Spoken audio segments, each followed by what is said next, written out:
Welcome to the Assembling Inclusion podcast. On this show, we feature different programs, individuals, and initiatives focused on being more inclusive of individual needs. We invite you to learn right alongside us. If you want some additional resources or access to our courses, please visit our website or follow us on social media. But for right now, let's get right to the episode.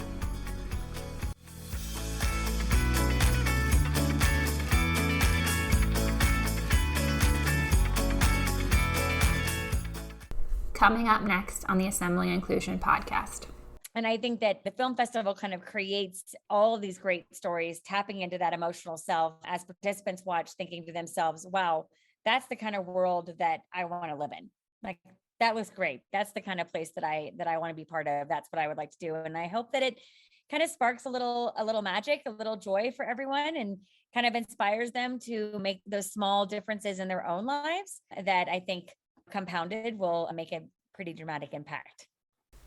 Today on our show, I'm talking to Dr. Tara Mason, one of the co-founders of the Disability Film Festival based in Colorado. The film festival, as you'll hear, celebrates inclusive practices through the art of filmmaking. I'm excited to share this conversation with you all today. We talked back in June just as the 2022 Film Festival was wrapping up.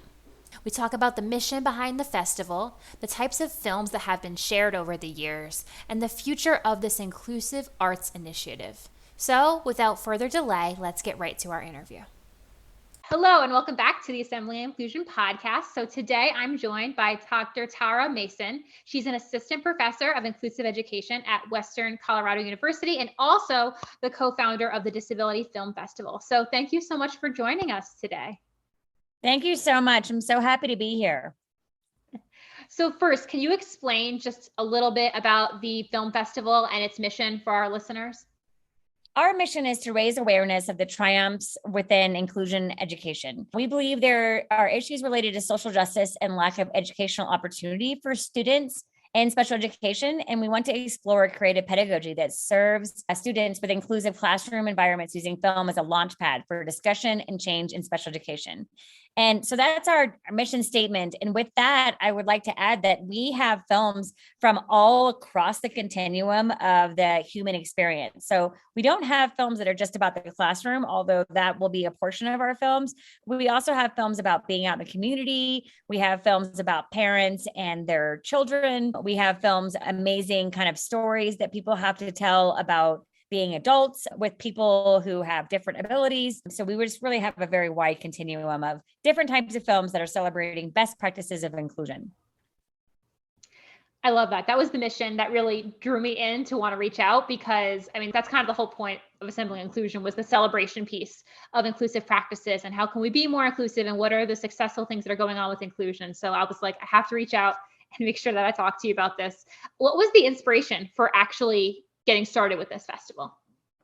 I created this film festival with another co-director. His name is Jack Placido, and he is a filmmaker. And so he's not on this call, and he has his own story that was his inspiration for starting the film festival. And so I will let him tell his story, but I will tell mine. And so my story is that I have been working in the field of special education for over 20 years in lots of different roles. I started in the field as a paraprofessional, and I've worked as a teacher, and I also have a background working with students with visual impairments. My specialty area is working with students with more intensive needs who have multiple disabilities and sensory disabilities. And I believe that there is so much strength in our diversity. I believe that we are so much greater because of our diversity. And what makes us different is what, really makes the world a much richer, better place to be part of. The film festival taps into that emotional self where I feel like participants can imagine what this world would look like of equal access. What would that world look like if we had equitable communities? And I think that the film festival tells stories that make it look really easy. And it is actually really easy. It's much easier to have inclusion and to have equity for everyone. And remember, equity is where everyone is getting what they need. And so that's an important kind of distinction for us to always be thinking about when it comes to special education, because we don't all need the same things, right? We all need different things. We're all very different people. And I think that the film festival kind of creates all of these great stories, tapping into that emotional self as participants watch, thinking to themselves, wow, that's the kind of world that I want to live in. Like, that was great. That's the kind of place that I want to be part of. That's what I would like to do. And I hope that it kind of sparks a little magic, a little joy for everyone, and kind of inspires them to make those small differences in their own lives that I think compounded will make a pretty dramatic impact. I so appreciate the fact that you were able to define the equity, equality difference. Because I think that's something that's always coming up with inclusion topics is people try to go toward it, like giving everyone the same thing, but it's like, no, we don't all need the exact same thing. We need what you need is, and it can be different from person to person. So I appreciate that you were able to clarify that for our listeners as well. So you had talked a little bit before about some of the different types of films that have come up and how they're not just classrooms and they could be families and things like that. But what types of films are typically submitted? Is there a specific length to them or anything like that? Do they follow a specific format?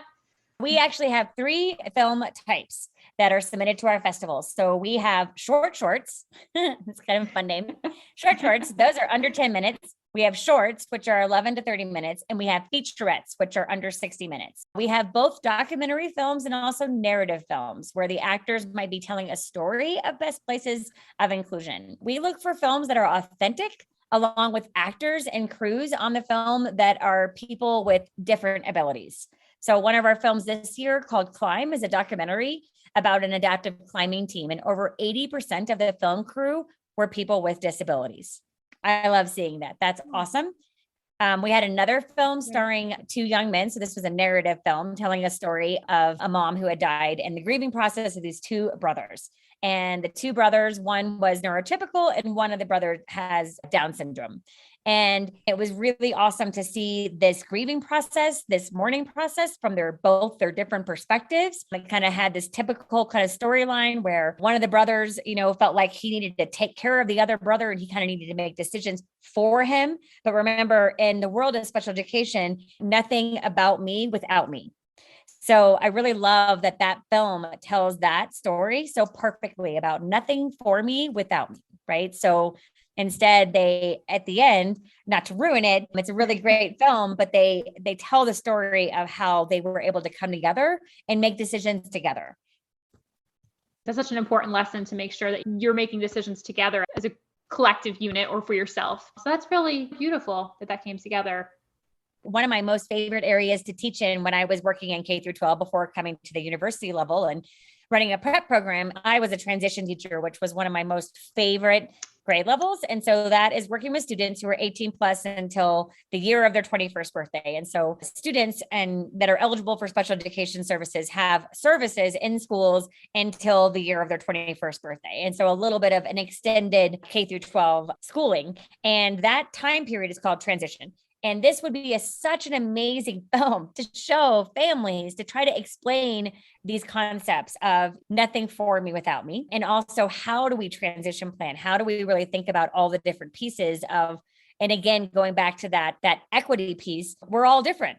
And we're all going to need different things. And a lot of what we would do when I used to work in transition at the Texas School for the Blind and Visually Impaired, we would do what's called person first planning, where we would just kind of come together as a community, almost like sitting together like in a restaurant, and say we were talking about me and we were thinking, what does Tara need? So Tara loves doing social stuff. And so on Tuesdays and Thursdays, I'm actually going to swing by and pick her up to bring her to this XYZ event. And then, Tara has her job on Mondays and Wednesdays. And I actually am going that exact same way. I'm going to bring her to her job, and then mom is going to bring her home, because again, it takes a village. We can't all do it ourselves. I was going to ask you about, you had spoken about 2 of those films. So do the filmmakers primarily come from a university level, or is it more of a global scale, or who tends to be submitting the films? This is our 3rd year. And so we started the film festival the year that the pandemic happened all over the world. And what a crazy time that was. And so at that time, we had films probably from about 10 different countries. And I pulled our countries this year. And so we have 22 films from the United States. We have 6 films from the United Kingdom, 4 films from Canada, 3 films from Italy, 3 from France. We have films from Russia. We have films from Iran. We have films from Australia. Then we have Turkey, Sweden, Spain, Peru, Nepal, Kenya, Japan, Ireland. Oh, wow. So It's pretty amazing. And some of these films are associated with university prep programs. Sometimes that happens. Most of the time, I haven't seen a lot of teacher prep programs. We did have one film like that I'll highlight later if that one comes up.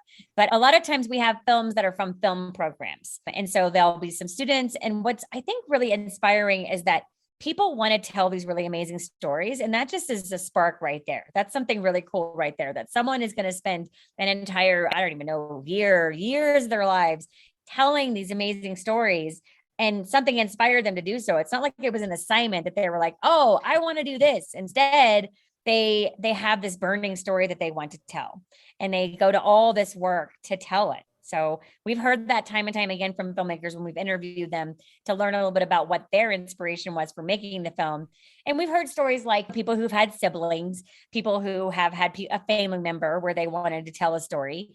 We've had great stories of people who are just amazing directors who were asked to create an amazing film about a great story. We've had lots of those kind of things. I think that there's like a magic. There's a magic where people's lives are touched and they want to tell some really great stories. And then, of course, we have family members who are telling a story by a documentary, those kind of things. That kind of film is always part of the submission group. We have family members who are telling documentaries about a family member. That's always a group that's represented. That's a lot of different countries. Just getting back to that, that's really amazing. So is there a judging process? You submit and then there's like a screening. So, or does everybody just kind of get to showcase their work? It's a pretty authentic film festival. And so this year we had 59 entries and we only selected 8 films. So we have an advisory that helps us jury our films. It's really important that they fit our mission. And so, one of the things about that is we'll have some great films that aren't a good fit for the mission. And so they're usually kind of taken out of the mix right away. They're kind of screened for that. And that's part of why we have our advisory. We have a rubric that we use to score our films. And one of the things that we look for right away is does it fit the mission? And so it's really important that it's telling a story of someone with different abilities and those best practices of inclusion. And that doesn't mean that it has to be happy. Those stories are not always happy stories, and we understand that. And that doesn't mean that it has to be a documentary, right? It can be a narrative. It can be a story. It can be a small space within a story that someone's telling. But again, it still has to be depicting someone that has different abilities. It's also really important to us that actors are not acting like someone with a disability. Instead, it is a person with a disability themselves acting in that role, whether it be narrative or documentary. Documentary would be obvious. It is about the people in the documentary. And then other things that we really look for, we look for good fit with our festival lineup. So that's also a big piece, just like an interview process. When you're interviewing for a position somewhere, there's always going to be this underlying, will this person be a good fit for my team? A film festival is kind of the same. We want to curate a festival that has, the theme is already stated as best practices of inclusion, but you want it to kind of flow together and make sense with one another. That makes sense. You want them to fit together so it flows nicely from one to the other. So in past years, you talked about some that were coming up this year, the films that came out. What were some of the ones from past years that have stood out to you? A couple films that I'll highlight from our past years. And so in our very first year, there was a film that we had called And We Were Roommates. And this topic was about 2 people who went to Syracuse University and the inclusive university called Inclusive U residential program. They discover their inclusive peer mentorship and friendship at the college level comes with a unique set of challenges, successes, and emotions. That same year, we had a film from Ireland called Upside, which was a narrative film. And it was based on a true story. So again, this was one of those where he was inspired by a story that he knew about something that had happened in his own life. And in that film, Stephen, which a young man with Down syndrome, wishes to break free from his caring but overprotective mother and celebrate his 18th birthday in a way that he chooses. And his brother ends up kind of coming and being part of his 18th birthday. And it just tells this really great story, again, about not doing for me, but instead with me, and always having someone be the central kind of captain of their life. In 2021, we had a film called Talk With Us. And this film was from Brazil. And it had 12 different subjects with different disabilities from all over Brazil talking about their communication. and the specific ways in which they connect with the world and with themselves. And so some people used augmentative alternative communication devices. Some people were using kind of like peer communication. So like some peer mediated communication. Some people had an adult who was also helping support their communication. It was a really fun film. And another film we had from last year was called Fraser Syndrome and Me. And in that film, we had filmmaker Kylie Ann Grandis is only the 75th person to be born with a rare recessive gene disorder called Fraser syndrome. And she, having always felt really alone in the world, very lonely, you can imagine that would be very lonely. She sets out on a journey to find her community and finally meets others just like her. And so Fraser syndrome can affect your vision. It can affect your hearing. It can also affect other organs in your body and just kind of cause like some chronic health problems. And it also has a pretty dramatic effect on the hands, which is one of those kind of tall tale signs where if you see some effect to the hands, you might think, oh, I wonder if this person has been affected by Fraser syndrome. And then, like I said, we have some amazing films. This year, we had a film also about communication using an alternative augmentative communication device called This Is Not About Me. And she had really been very misunderstood in her K through 12 setting all the way up until she was 18, never really offered an augmentative communication device. And although that was really always the central issue that was going on. And she finally does get a communication device, finally is able to find like an effective way to communicate what's going on, her wants, her desires, her thinking, her ideas, her express herself. And then a lot of the other things that were happening, a lot of the behaviors that were happening, and a lot of the frustration she was feeling, those all dissipated. She then becomes this amazing advocate to talk about how important it is for people who have different communication styles to get communication devices if that would be the best fit for them. That's a wide variety in topics. Yeah. I mean, obviously I can see how they're all beneficial and even just bringing awareness to some of those issues. But I love just the amount of variety in each of those films. That's what's so great. I mean, it's like such an amazing project to get to be part of. It's incredible. Like to watch all these stories. I mean, you're crying, you're laughing, you're feeling all the feels, all the big feels. Every single one you have mentioned so far, I'm like, I need to go watch them because they just all sound so incredible. Yeah. So this year you held in-person events, right? It wasn't just, I know you had started with the pandemic, so I'm assuming everything was probably virtual, but I think, was this the first year that you had anything in person for the festival? So last year we had one in-person screening at Western Colorado University outside. We did an outside screening and it was great. This year we had one at Western. We had one in Crested Butte Arts Center. These were both inside. We then also had a really big event in Lake City just yesterday for Father's Day. Oh, well, it happened to be on Father's Day, but it was a really cool opportunity to give some shout out to the dads. And that event was coupled with kind of a town barbecue, and they had some other fun things going on with the event that was pretty widely participated in. And then we have another event this coming weekend, and the city of Glenwood Springs has sponsored the film festival, like kind of like a road show, kind of Glenwood Springs, and they are sponsoring it so everyone can go for free. And again, they'll have some food, and it'll just be like another fun festive event, and just inviting out the town to come and go to the festival. Oh, that's really nice. So everybody can kind of come in and check out the films. And do the filmmakers end up coming? I know they're coming from so far away. So, I mean, do they end up getting to come, or is it more of just the people who are local? We have yet to have filmmakers come here to the lovely Gunnison Valley. So we are a little hard to get to. So we are about 4 hours from Denver International Airport.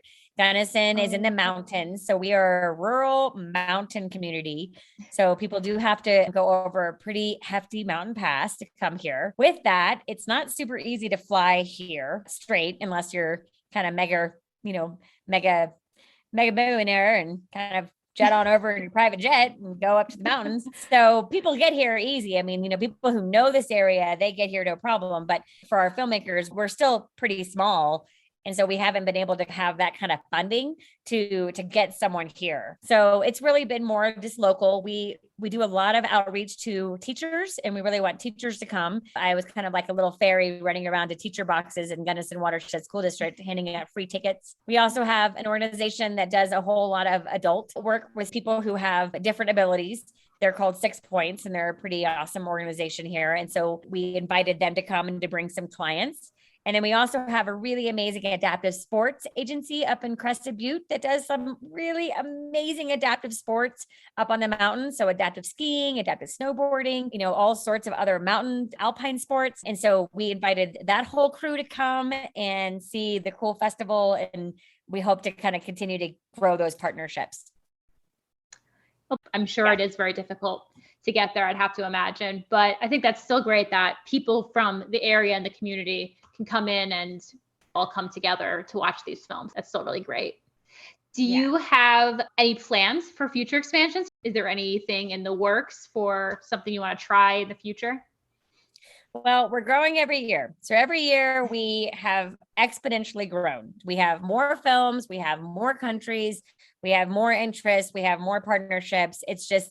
It's been really exciting to watch that growth. There's kind of that magic, right? People really gravitate towards the stories. So we may change the timeline of when we accept films to have the film festival run at a different time of year. That's possible. That's something that we've talked about, just to kind of see if we could capture kind of a wider audience. A lot of people who live here in Gunnison leave for the summer. Like they go and travel and do all sorts of things. People are just very busy here. And since it's rural, people do travel a lot. That's one of the things that we've talked about. Again, like just kind of widening our reach. We might also, in the coming years, build some other screenings where we have some screenings throughout the year, not just in the summertime. So I think timeline is something that we've talked a lot about, wanting to capture that wider audience, have more participation, and growing those partnerships. We are very interested in taking the film festival on the road. And so kind of like Glenwood Springs did, we kind of struck up a deal with Glenwood Springs to bring the film festival to them. And we would love to do that in more places, not just Colorado, but really anywhere. We would love to, bring the film festival to Denver. We'd love to bring the film festival to some other state. Each year we have, this set of films that have been curated into this festival. And it's a pretty amazing activity that, we would love to be able to host in a bigger city where we might have a whole bunch of participation and be able to tell these stories on a wider level. And so based on your experiences the past couple of years with this program, how do you think that the film festival has really worked toward the mission of discussing, advocating for, and changing and influencing and celebrating special education and inclusive education overall? Well, I feel like it's been a pretty tough couple of years.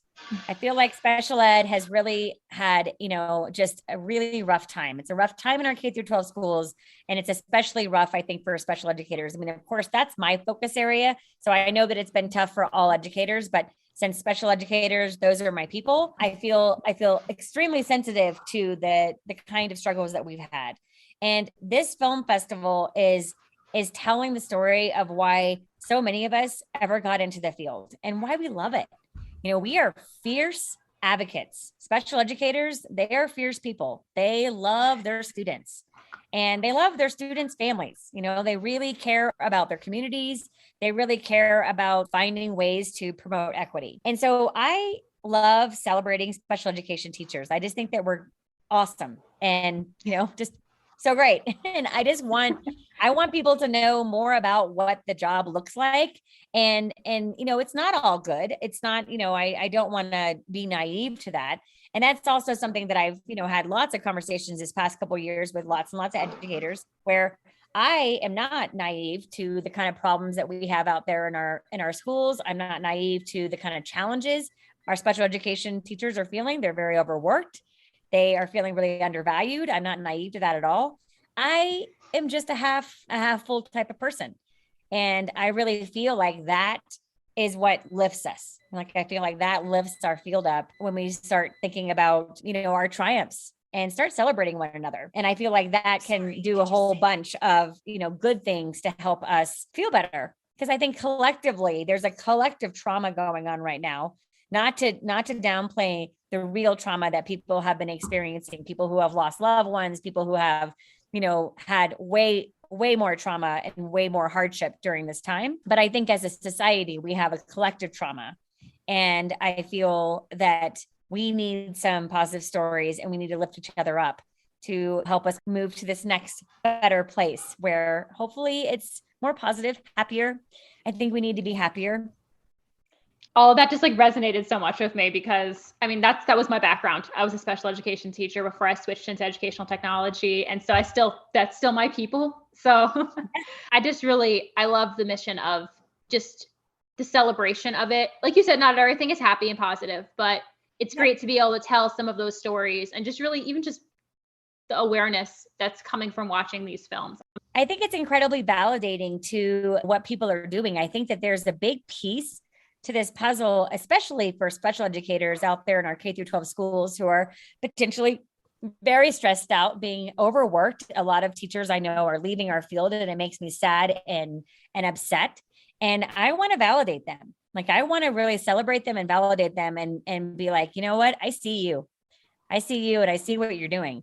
And I think that that's a huge part of what the festival can do. It's telling these amazing stories that I think that people have inside of them, spark some of that joy in them. And again, it's not because everything's just all super great and happy, happy, happy. It's more because we need to tell these positive stories because it's like the fabric that kind of keeps us together. It's something that connects us. Well, I want to thank you so much for joining us today. I really just appreciate you telling us all about the film festival and your work with it and all the different types of films. I'm so grateful that you were able to be here with us today. It was my pleasure, Katie. I really appreciate you being asked. It was an honor to be here. Thank you.